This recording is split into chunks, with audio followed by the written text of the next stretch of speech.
pretty simple build so far. I'm not going to dive too deep in this gun. I'm probably not going to go $1,500 like I've done on past builds.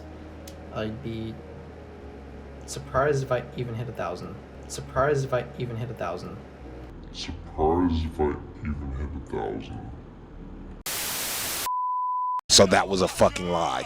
What's up, guys? Welcome back to the channel, and welcome to my musty ass desk pad, because you can definitely see where my arms rest on this thing. Alright. I've seen your requests, I've seen the comments, I've seen some DMs. Let's talk about what I've done to my Hicapa that you just saw in that first clip, and how much of a fucking lie that was. Alrighty, so to start off, the only things I've kept from that build are not a lot, realistically. The grip is exactly the same. It's a stippled cow grip that I did.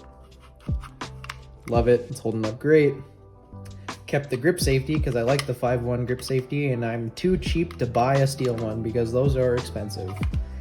But let's dive into what else I've changed here. So you can see now it's definitely not a 5.1. This is a 4.3 build that I've put together. I decided to go with the 4.3 because I really like the look of the 4.3. Having the slide be in line with the frame is just a cleaner look in my opinion, for me personally. And I like the way the 4.3 feels when you shoot it. It's super crisp, slides a little shorter, just feels good in the hand, and it looks good. I like the look of it. But to start off with the slide, I have a Gunsmith Bros Costa Ludus slide. Probably one of my favorite slide kits that you can buy for a 4.3. There's a lot of options out there nowadays, way more than there used to be when I was, into building Hicapas years ago.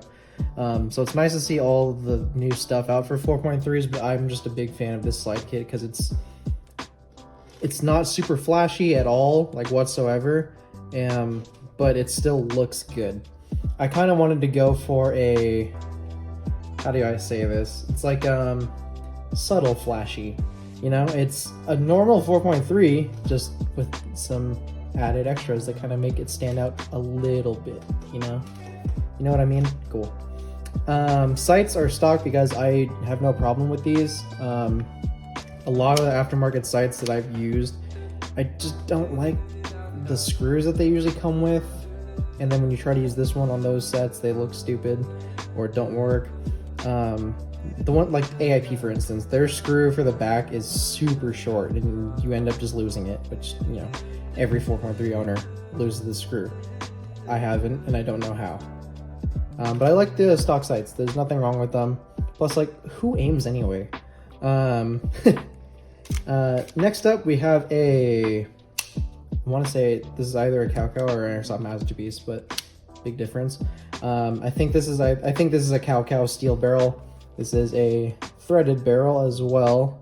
I'm actually running a 5.1 length inner barrel. This is a Maple Leaf Crazy Jet, so it's actually pretty damn flush with the front. I don't normally shoot it like this because that would bother me. So I always have a thread adapter on here, so I can run tracers, and it covers up that barrel, so there's no chance of me hitting it with anything or something like that. On the inside, we have a cow guide rod. I like these because you can add on short strokes, and it has this spring-loaded bit in the back here. So it kind of acts as like more of a damper when you're shooting it, so there's not as much felt recoil, and it also acts as a short stroke. So realistically, this is almost like having 4 short stroke buffers, which is pretty much the max I would put in most guns, so before you run into feeding problems. This is an AIP 120% recoil spring. I used to run Garter almost exclusively, but I think that those are just too tough and you start to lose efficiency and whatnot. So I've been running the 120% from AIP, and I really like it. Hop-up unit I'm running is the Airsoft Masterpiece brass hop-up unit. Easily the best hop-up unit on the market. You really can't compete with these guys. They just work. There's no other way around it. They just work. They have a great arm. The holes barely ever strip out. And I've broken so many of this piece right here in the front for Maple Leaf and stock hop-up units. Never has happened on one of these. These guys are durable, which is why they're $80. So, you could buy 3 Maple Leaf ones for the cost of this, but buy once, cry once. as I always say. On the inside, we have a PTS hop-up bucking, which I'll try to get a view for you. You have two little nubs on there. It kind of works like the PDIW hold. These buckings are actually really nice. I was really surprised. I just wanted to try them out because the shop I used to regular had them, and I was like, $10 for two of them, why not? And honestly, it's working great. Hops 2/8, no problem, and that's where the hop setting I have it on is barely at halfway. So barely at halfway hops 2/8, so you can only imagine what this can do with some heavy BBs. Like I said before, we have the Airsoft Masterpiece Edge blowback housing. This is an AIP nozzle, and I've also switched out the O-ring for an AIP O-ring, just so that you get better seal with the two. They kind of go together pretty well. Also have the AIP hammer protection pad, just so I know it's an advanced frame, but it never hurts to have one of these. Next thing on the list is this thumb rest right here. I'm a big fan of this add-on. Only downside is you can't really holster it if you have this on here, but I rarely ever put this gun in a holster. So if I do, I just take it off. But I like the thumb rest. Get a really nice purchase, because on 1911s or Hicapas in general, there's not a lot of places to put your thumb, like on a Glock or whatever else you use. So having a nice, really big thumb rest that you can actually angle in whatever is comfortable for you, it's a good feeling. A lot of people compliment this when they see it. It's quite the eye catcher, and it just goes onto the side catch. Like, it's not one that taps into the frame or goes onto the rail or anything like that. That's why I like these ones a lot. I also modify all of my side catches when I short stroke Hicapas to get rid of the little nub on the side there. So basically, you can just stick it in and out of your gun without turning your flashlight on. Without having to pull back the slide or line up the little notches or anything like that.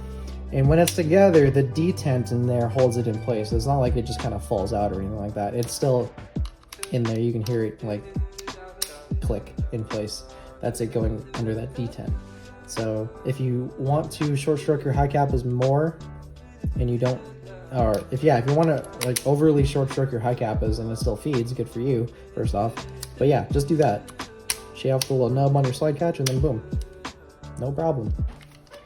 This right here is a 9-ball safety. These are aluminum, so they're pretty lightweight, not super matching of the AIP steel slide catch, but it's silver. But it matches the magwell at least. But it's silver, so it looks good. They make them in black, and they also make ambi versions. I run with the single side because I rarely shoot with my right hand or my left hand. And honestly, if I had it on the other side, I'd probably just be hitting it all the time, which would be annoying. I forgot to mention, the only other stock part I have is the mag catch and the grip screws. I'll be honest, just been lazy to change them, and they work fine, so not a big deal. On the back here, the hammer I have, this is probably my favorite hammer that Airsoft Masterpiece has ever made. I cannot for the life of me remember what model it is, so don't even try to ask because I have no clue. But it sits flush with your slide, which is super cool. And it's just a little stick. Little dude. It goes right away when you pull the trigger. Super neat looking. I love this hammer. The trigger on here is an AIP, also in purple, obviously, just so I can match the frame a little bit. I like purple a lot. You'll see it in a lot of my stuff. I'm just a big fan of the color purple. Fight me. On the bottom here is I want to say Airsoft Masterpiece magwell. The only reason I want to say it's an Airsoft Masterpiece because it looks like one, but it's also aluminum. I don't know if they actually make aluminum magwells, so this could be completely random, but it looks great. And I have no complaints whatsoever. Magazines I run the Garter aluminum magazines with 9-ball gas routers. Everything else is stock TM. I really like these magazines. They're super, super light. They're basically Pro-Wins for poor people that if you break them, you can fix them, unlike Pro-Wins, because getting parts for those is a pain in the ass. I usually have 5 of these if I'm running green gas. But most of the time you'll see me out there with the Monk Customs M4 mag adapter. Really, really like this adapter.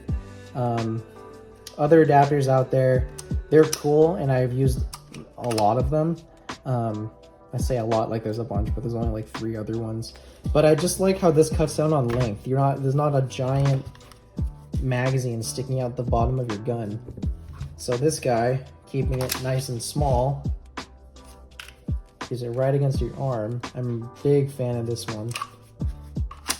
And it actually feeds better than some of the other ones that I've used. And of course running PTS SpeakyB magazines in purple. Duh. But yeah, I'm a big fan of running this adapter. I really like running it. It's super comfy. And of course, the biggest thing that I obviously missed because I'm an idiot, the Gunsmith Bros 4.3 advanced frame in purple. Duh. I used to have an Airsoft Masterpiece 5.1 advanced frame on here, but ever since Gunsmith Bros came out with the 4.3 length one, I had to have it. It looks great. It feels great. It came put together a lot better than the Airsoft Masterpiece I had. It shoots better than when I had the Airsoft Masterpiece one on there. I don't know why, because I thought Gunsmith Bros and Airsoft Masterpiece were kind of the same deal, but I guess not. But yeah, big fan of these guys. I would recommend one if you have a 4.3 and you want to keep that look. That's pretty much going to do it for me, guys. If you have any other questions on this build, which I haven't changed in a long time, so I doubt it'll change at all anytime soon, but if I do, I'll post a video about it in a year, since that's what I did with the last one. But yeah, let me know in the comments down below if you have any questions. If you want to see any of the other gear that I have that I put up in my loadout video in the last video. Hope you guys have a great rest of your day, and I'll see you guys on the next one.